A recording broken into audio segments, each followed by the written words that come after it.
বাবার বাড়ি বলে তুমি অতিথি, শ্বশুর বাড়ি বলে তুমি পরের মেয়ে। তাহলে একটা মেয়ের নিজের বাড়ি কোনটা, আজ সেটাই জানবো। আমার ডায়েরিটা খুঁজছি। আপু, ওখানে এখন আমার জিনিস রাখা, তুমি ওদিকে হাত দিও না। মা, ড্রয়িং রুমের জন্য এটা কেমন হবে? বৌমা, তুমি ওসব বুঝবে না। কার্পেটার পর্দা আমরাই ঠিক করছি, তুমি বরং নিজের চরকায় তেল দাও। আসলেই তো মা, ও তো আর আমাদের রুচি বুঝবে না।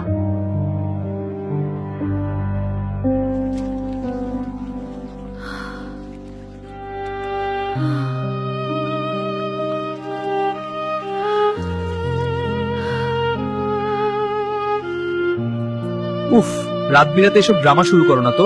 সব বাড়িতে একটু একটু এমন হয়। মা বোন যা বলেছে ভালোর জন্যই বলেছে, ঘুমাতে দাও তো এখন।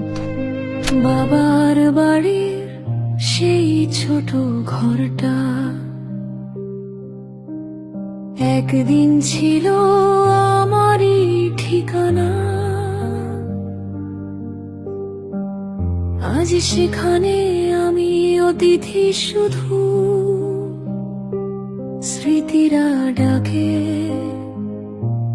পুরনো গানা। শ্বশুর বাড়ির এই চার দেয়ালে আমি যেন অচেনা কেউ, দুইটা ঘর দুইটা ঠিকানা।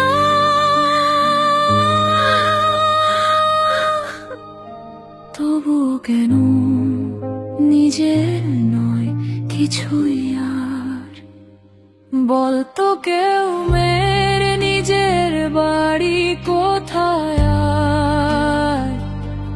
বাবার ঘর আজ পরের হয়ে যায়, শ্বশুর বাড়ি তবু আপন হয়।